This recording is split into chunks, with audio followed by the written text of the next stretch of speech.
If road crime movies had a ranking system, this one would definitely be a timeless classic.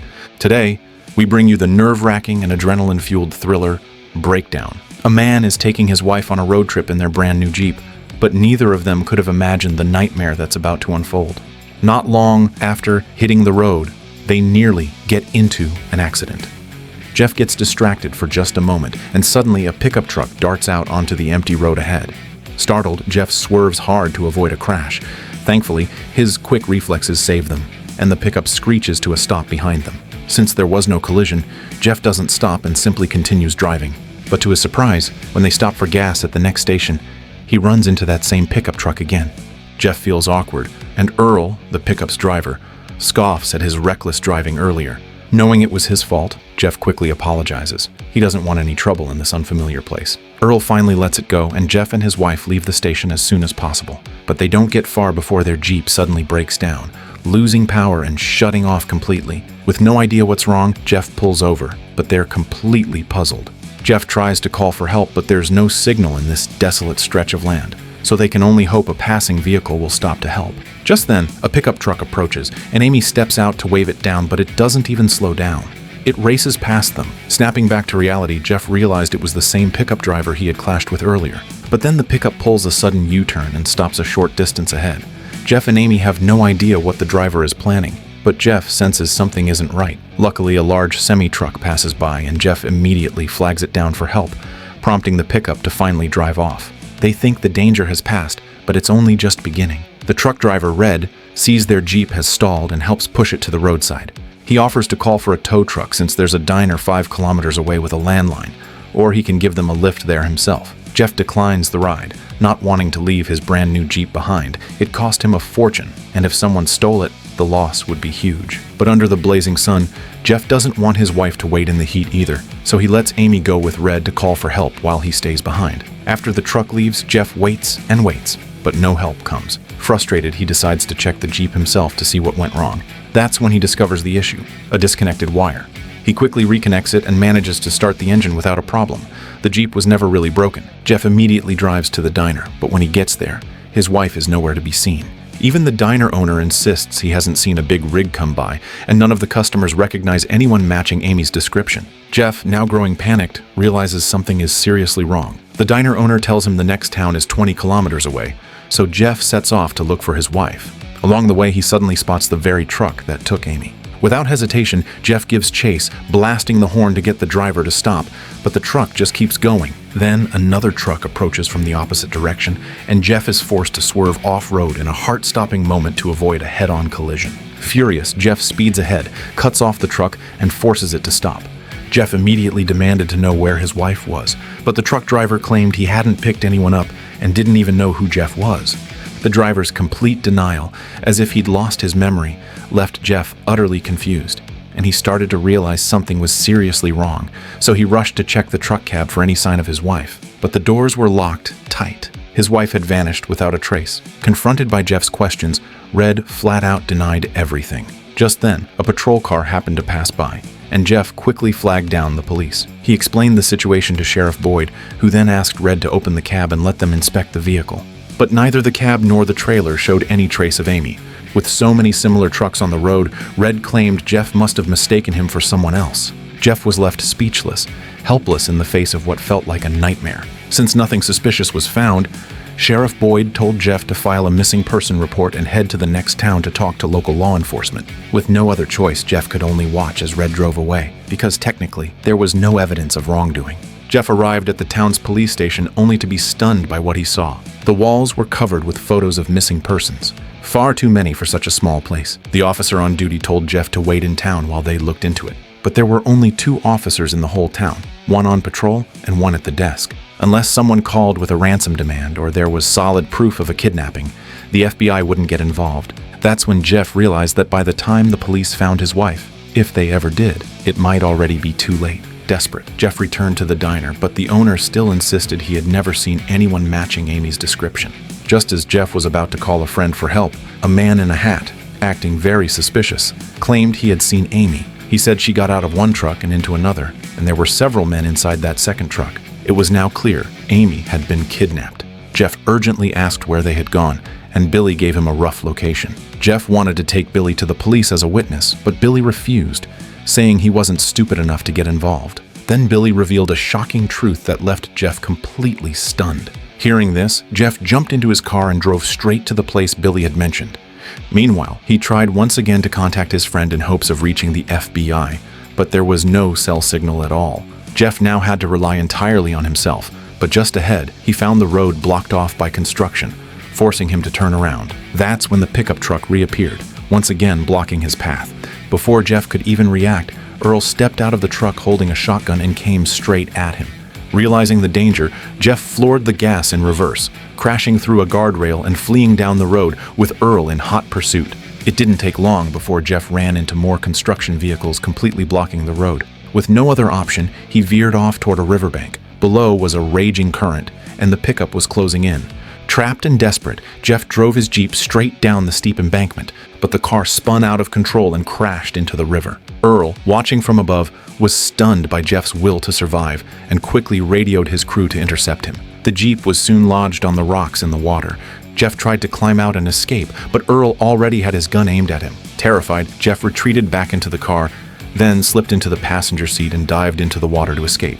Luckily, Jeff was a strong swimmer and managed to drift downstream, narrowly avoiding capture. Climbing back onto land, he hid in the bushes and watched as the gang tried to tow away his expensive Jeep. But Jeff had no idea someone was sneaking up on him. Billy ambushed him from behind, knocking him out cold. When Jeff came to, he was tied up in a car trunk, realizing Billy had completely betrayed him. The gang didn't hide their intentions anymore and laid it all out for Jeff. To Jeff's confusion, they claimed he had a large sum of money.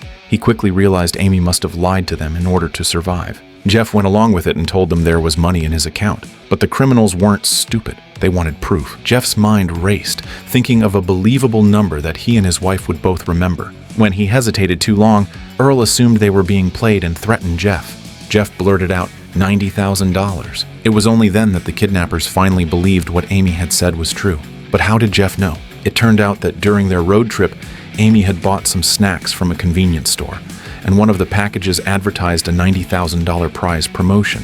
Amy had even told Jeff about it, and when Jeff recently saw that package again in the car, the number clicked in his mind. What Jeff never expected was that Red, who seemed helpful at first, was actually the ringleader of the gang. From the moment Red saw their expensive Jeep, he had marked them as targets. The Jeep breaking down wasn't a coincidence either. It was sabotaged while Jeff was in the convenience store. Now, to get the money from Jeff's account, Red ordered him to go to the town's only bank and withdraw the cash in exchange for Amy's life. Red warned him not to pull any tricks or call the cops because the town only had 2 officers. They had already sent the patrol officer away with a fake emergency, and for the next hour, Jeff would be watched closely. With no other choice, Jeff had to follow Red's demands exactly. What troubled Jeff now wasn't just the kidnappers watching him. It was the fact that his account didn't even have $90,000. He only had a few thousand, and even maxing out his credit cards wouldn't bring it close to 10 grand. Jeff wanted to discreetly alert the bank staff to his situation, but the sudden appearance of another man forced him to back off. In the end, Jeff walked out of the bank with a stack of cash in hand. Soon after, he received a call from the kidnappers, instructing him to go to a nearby intersection and get in. That same familiar pickup rolled up in front of him, and Earl told Jeff to hand over the money. Earl felt the cash, then tied Jeff's hands and forced him into the pickup. What Earl didn't know was that Jeff had secretly pocketed a knife while inside the bank. As Earl drove to meet the others, Jeff quietly pulled the knife from his sock, while Earl, in a moment of smug joy, fanned through the cash to breathe in the scent of money. He made a shocking discovery. Only the top bills were large denominations. The rest were all singles. Realizing he'd been tricked, Earl exploded with rage. But by then, Jeff had already cut through his restraints and lunged with the knife. Earl reacted quickly, shoving Jeff back and reaching for his gun, but Jeff wrestled with him, pinning his hand to stop the shot. During the struggle, the truck veered out of control, and when Earl lost focus, Jeff managed to grab the weapon. Jeff turned the tables and subdued Earl with the gun. Once the truck came to a halt, Jeff wasted no time tying Earl up, his neck strapped tightly to the headrest. Now in control, Jeff demanded to know where his wife was. Earl refused to cooperate, so Jeff beat him down and slammed the brakes. The sudden jolt wrenched Earl's neck, and he began to gasp in pain. With Jeff at the edge of sanity, Earl finally confessed. Amy was locked in another truck. Just then, Sheriff Boyd, patrolling nearby, noticed the strange scene and began to follow. He called for backup from the state police. Jeff, realizing the police were closing in, quickly pulled over. He tried to ask for help, but Boyd was startled to see Jeff holding a gun.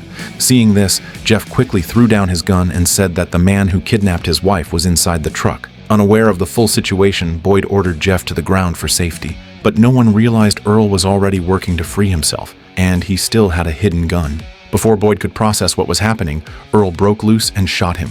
Jeff, shocked, fled to the roadside to search for the weapon he had just discarded, but Earl had already taken aim. Just as Earl thought he had the upper hand, he was suddenly shot down. Boyd had survived and managed to fire back. Jeff rushed to call for emergency help for Boyd, then grabbed the gun and headed straight for the kidnappers' hideout. At a highway rest stop, Jeff finally spotted Red. Red, hearing about the shooting and losing contact with Earl, realized something had gone wrong. He decided to lie low for now. Jeff, careful not to alert anyone, began tailing Red. He even risked his life by climbing under Red's massive truck. But Jeff knew he couldn't hang on for long, so he tried crawling to a safer spot. Unfortunately, during the movement, his weapon slipped and fell. Luckily, Jeff managed to climb onto the platform between the trailers without being noticed. He finally exhaled in relief. Red drove nonstop from that afternoon until dawn the next day, arriving back home. His wife and son had no idea he was involved in kidnapping and murder. As Red parked the truck near a barn, Jeff carefully climbed onto the barn's rooftop. Then, through a window in the attic, Jeff slipped inside, waiting for the right moment to strike. Soon, another truck arrived. Except for Earl, who had been killed, the remaining 3 kidnappers gathered together. Jeff overheard them revealing that this wasn't their first crime. A previous couple had already been killed for their money. Then Jeff spotted Amy, bound and wrapped up inside the truck. Thankfully, she was still alive, but Red was planning to lock her in a hidden basement. As Amy struggled, she looked up and spotted Jeff, giving her a sliver of hope. After dragging her into the cellar, Red locked the door and left to grab breakfast. After they left, Jeff quickly rushed downstairs, grabbed some tools, and tried to pry open the basement lock. But after several attempts, he realized it was completely useless. Jeff headed to the truck to search for anything useful. The radio was off and the truck couldn't start. There were no keys, but he did find a firearm. Still, using a gun to shoot the lock wasn't an option. Too loud, too risky. Jeff knew the only real way to save Amy was to get the keys. Outnumbered and outgunned, Jeff had no choice. But for the sake of his wife, he had to fight. Jeff quietly slipped into Red's house through the back door, and Red's kid was so focused on his video game that he didn't notice anyone had entered. The boy wasn't Jeff's target. Hearing Red in the next room, Jeff opened the door quietly, hoping to catch him off guard. Red's wife, Arlene, was stunned when she saw Jeff holding a gun. By the time the others realized what was happening, Jeff had stormed into the house. Jeff exposed Red's crimes in front of Arlene, demanding the keys. Arlene, shocked, could hardly comprehend what she was hearing. Red kept pretending to be innocent. But to Jeff's horror, Red's son Deke suddenly appeared behind him, holding a hunting rifle. Seeing the opportunity, Red told Deke to shoot. Jeff tried to convince Deke to put the gun down, saying no one had to get hurt. In that moment of hesitation, Jeff sensed danger, and just in time, he knocked the rifle aside, causing the bullet to strike Al. Seeing the tables turn, Billy, who had been pretending to play dumb, took the chance to flee, while Jeff quickly subdued Red and snatched Deke's hunting rifle. Worried Billy might return to ambush them, Jeff forced everyone into the barn and ordered Arlene to open the cellar door. At last, Amy was reunited with her husband, Jeff. To prevent any further resistance, Jeff locked all of them in the cellar. But he and Amy were still far from safe. One of the kidnappers was still unaccounted for. Worse, none of the vehicles in the barn had keys, so they had to find another way to escape. As dawn broke, Jeff and Amy spotted a pickup not far from the barn and made their way toward it, hoping to drive off. But Billy, armed and alert, had already found their trail and planned to free his fellow criminals. Jeff reached the pickup only to find it had no keys either, so they turned their attention to a nearby shipping container. Digging through the clutter, they finally found a set of keys. But just then, Red came barreling toward them in a semi-truck. Sensing danger, Jeff yanked Amy aside just in time as the truck smashed through the container. Thankfully, they were unharmed. Red spun the truck around and charged again. In a heart-stopping moment, Jeff and Amy jumped into the pickup. With seconds to spare, Jeff got the engine started and sped away, narrowly dodging another collision. But Jeff knew the nightmare wasn't over. The kidnappers wouldn't let them go so easily. Flooring the gas, Jeff raced toward the highway. Before they could even breathe, Billy appeared behind them in a red sedan, armed with a hunting rifle. He opened fire, and Jeff had to close the gap between vehicles to pin down Billy's weapon with the side of the truck. Then, another vehicle came into play. Al joined the chase, putting Jeff in a deadly crossfire. Jeff pulled out his gun to fight back, but the kidnappers didn't hesitate to open fire as well. Under attack from both sides, Jeff slammed the brakes to evade, but that's when Red's truck rammed into them from behind. Now pinned on 3 fronts, Jeff had no way out but forward. Billy moved in for the kill, but Jeff veered hard, slamming into the red car and sending it spinning out of control. The sedan flipped violently and exploded in a fiery wreck on the roadside. Billy's fiery end only fueled the rage of the remaining kidnappers. Al, now driving against traffic, had to brake and swerve to avoid oncoming cars. This sudden maneuver caused Red's truck to brake hard, detaching the trailer from the cab. The trailer jackknifed across the road, and Al, unable to stop in time, slammed into it, flipping his silver car in a devastating crash. Red, now driving only the cab, floored it and rammed Jeff's pickup from behind. Jeff fired back, but quickly ran out of bullets. The chase continued onto a bridge. Jeff's pickup was struggling while Red's truck surged forward, slamming into the back and spinning at 90 degrees. Red's truck shoved them down the bridge, their tires screeching. Jeff and Amy screamed in panic as they were being pushed closer to the edge. The bridge railing barely held them back from plunging off. But Red wasn't done. He reversed, then rammed them again. To make matters worse, Amy's leg was pinned from the impact. Jeff realized they were seconds away from death. He climbed out and ran toward Red's cab. Red didn't notice Jeff was gone until it was too late. Jeff stormed the cab and grabbed the wheel. The truck swerved off the pickup and began sliding toward the edge of the bridge. Both men realized the danger at the last second, but the truck got caught on a railing, stopping its fall. Jeff was flung out the door, left dangling in midair. Red, still strapped in, climbed up through the open door. Jeff climbed back too, and they began a brutal fight on top of the teetering cab. Red kicked Jeff off, but Jeff grabbed the side of the truck hanging on. Red pulled a metal chain from the cab and began whipping Jeff with it. But Red made a fatal mistake. He wrapped the chain around his own arm. Jeff grabbed hold and yanked him off the truck. Red plummeted to the rocky stream below, dying on impact. Jeff climbed back up and pulled Amy out of the wrecked pickup, which now dangled dangerously. At last, the couple had escaped the kidnappers' deadly pursuit. They thought it was finally over, until they looked down and saw that Red was still alive. But Amy had had enough. Without hesitation, she threw the pickup into drive. As the truck was pushed forward, it came crashing down on Red, putting a final end to his wicked life. And so, Jeff and his wife survived this harrowing and heart-pounding journey.